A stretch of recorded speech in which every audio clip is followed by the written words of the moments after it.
Hi everybody, hope you're all doing well, dominating your assessments and not giving Sonia too much grief. My name's Sam Richards. I'm the current digital content producer for the Melbourne Rebels, Melbourne's only professional Super Rugby Union side. I thought I'd just drop by today, chat about my job, my role, making that transition from student to media professional, and just touching on some skills that have really benefited me the last couple of months since starting my career. Let's get it started. As a digital content producer, my role has a range of responsibilities. It's been a blessing, not a curse, that Rugby Australia has been understaffed for the last couple of years. That's really given me a great opportunity to develop a wide range of skills, whether in front of the camera, behind the camera, pitching, recording, taking photos, creating videos and writing. It's been a really good challenge. During the week, I'll be attending media meetings on behalf of my club, whether it's with Rugby Australia or one of our broadcasters in Fox Sports. Then in season, I organise and participate in 2 to 4 weekly press conferences with our players and coaches, and with some of the nation's premier sports media outlets, like Fox Sports, ESPN, Sky Sports, and the various local journos we have on the beat, from the Herald Sun, The Age, you name it. I'm also responsible for writing 3 to 5 editorials a week for our club that are shown on our social media pages, but mostly on our website as well, and sometimes on rugby.com.au as well. So that's been a thrill to have some of my content be put up there. But yeah, traditionally this 3 to 5 editorials, 2 to 3 engaging training videos, various sponsor-related content, and everything in between on our social media pages. Fast forwarding to game day, post-game actually, and it's just an incredible time, an incredible fun for me. Post-game, there's this rush to get out as much content as you can and be the first one to do that. On the socials, on our website, game galleries, highlights, press conferences, and match reports. So one thing that's particularly thrilling for me is post-game. Now, we play at Amy Park, and our office is also located in the same building. So post-game, say we've had an uplifting win, which may be rare, but say we've had a thrilling win. It's about 10 p.m. You're racing back from the presser to bang out all your content for the night, to get your fans are craving it, so you've got to race and provide. And then shortly after, all the players will stream through the office, celebrating, dancing, singing, sharing stories, drinking beers. It's like a big party. Meanwhile, you're sort of in the corner of the office, frantically putting together all your work. It's such a unique atmosphere and just absolute heaven for a sports lover. Initially distracting, but you get used to the environment, and it's such a thrill to be part of. But overall, my role is pretty demanding in season, especially when you have planned content deliverables that can change in the blink of an eye. Whether a player injures themselves at training that morning, or say you're trickling into work, ready to knock off your day's tasks, and you get to your office, and on your desk there's the morning's paper. Let's say it's the Australian, who are not the biggest fans of our code or our club, and let's say there's an article by a certain journo clipping your club. The board members are going to go crazy, your fans are going to go crazy, they're going to be stirred up. So you've got to think, when am I going to respond to this? How am I going to respond to this? How are we going to address this criticism or speculation in a professional manner to our stakeholders? So that's been really, really fun to sort of get used to. Really challenges your preparation and your ability just to be updated with the day's news, the morning's news, and the ability to think quickly on your feet, which was most definitely not a strength of mine. Wow, who are we kidding? 8 months ago. So it's been a good adjustment.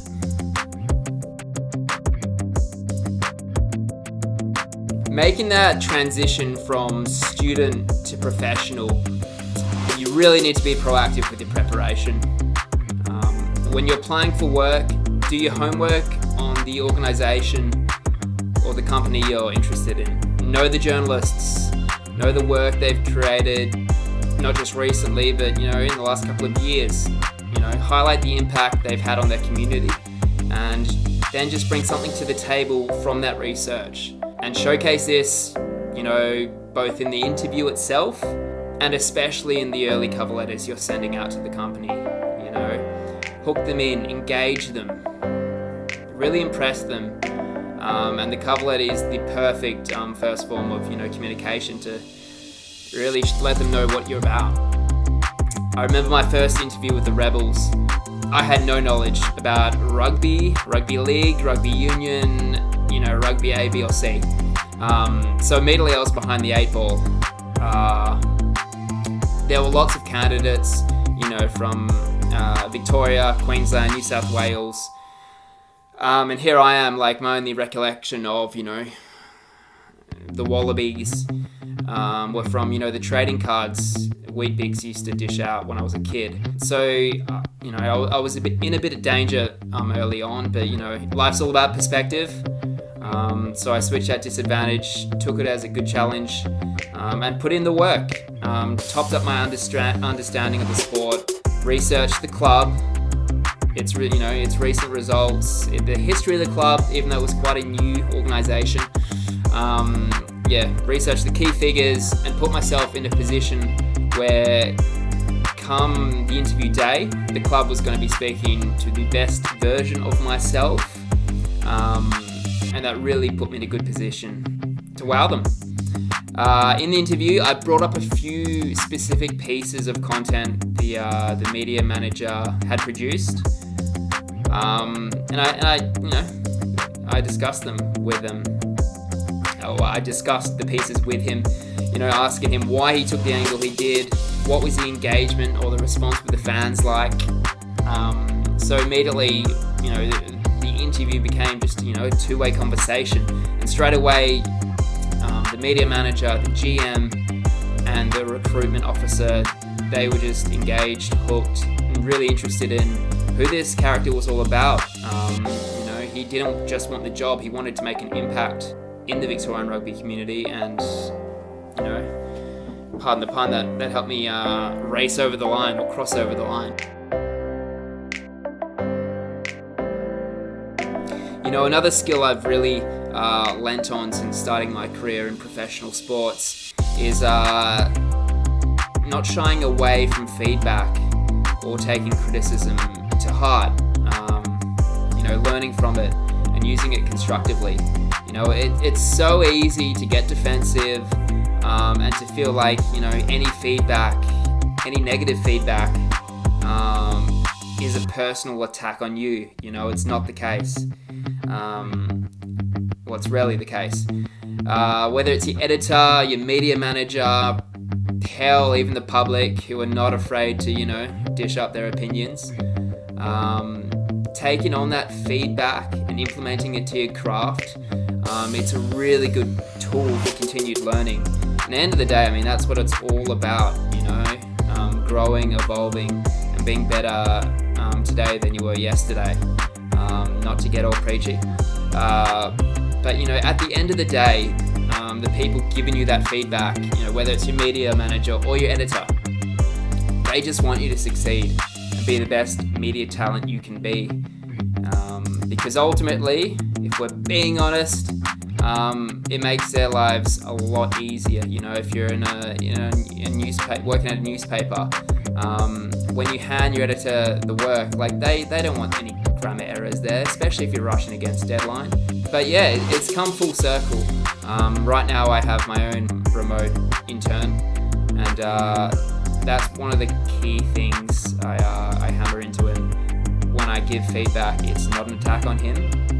It's advice. It's, it's help. Like, I want you to take on the feedback and use it constructively, whether it's getting a notepad, documenting what you learn each day, or the advice that's being handed to you. I've been doing that since my first internship with RMIT at the Ballarat Courier last year, documenting, writing down everything I've learned on a daily basis, and it's really helped me develop as a writer and as a media professional to this day. Closely linked to taking on that feedback and not taking it to heart, you're gonna need a good level of resilience in this industry, particularly in the current climate. It's very competitive out there, and you're going to face frequent adversity. So keep persevering when you're facing challenges. Whether it's the initial job application process, which is it's really daunting. It's a tough first crack getting into the industry. Or whether it's locking down an actual interview with a talent that can be difficult. Rugby players traditionally aren't the most engaging folks, so it can be a bit of a challenge, firstly to lock down an interview and then to bring out their personality to create engaging content that the public are gonna read, that they're gonna care about. The ability to network and form professional relationships in general is just huge. For a long time, this was something that really challenged me. It's not that I don't like people, I do, but I'm quite a reserved, shy character, I guess, who is, more than comfortable doing the work alone. So last year was a pretty big adjustment for me, both in class and during my internships. But observing off a former graduate of RMIT, who also worked at the time at a SEN, where I was interning, I had this realization where, networking is just such a simple task, whether it's, arranging a simple coffee with someone or, shooting them a message on LinkedIn saying, I would love to meet up, or I really liked your work, this is why it spoke to me. It's as simple as that. Obviously, it's one of those things, the more you do, the better you'll get.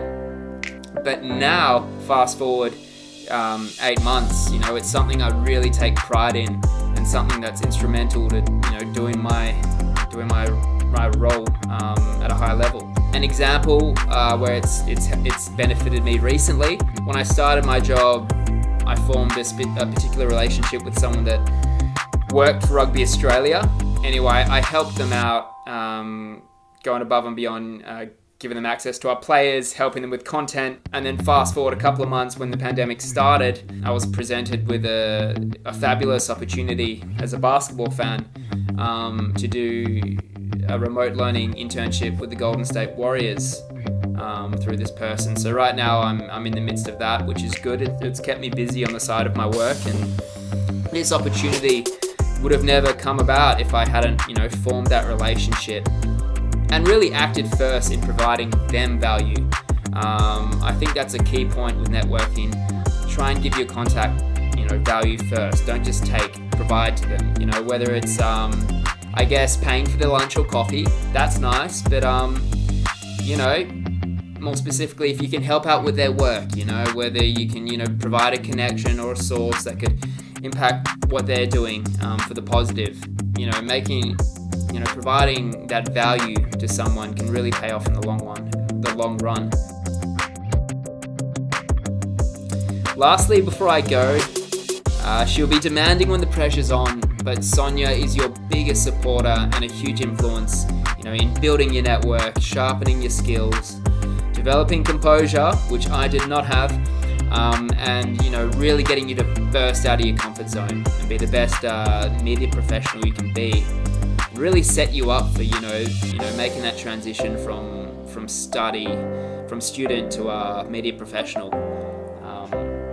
She's an amazing human, has had a huge influence on all of all of our previous students, but particularly our group last year.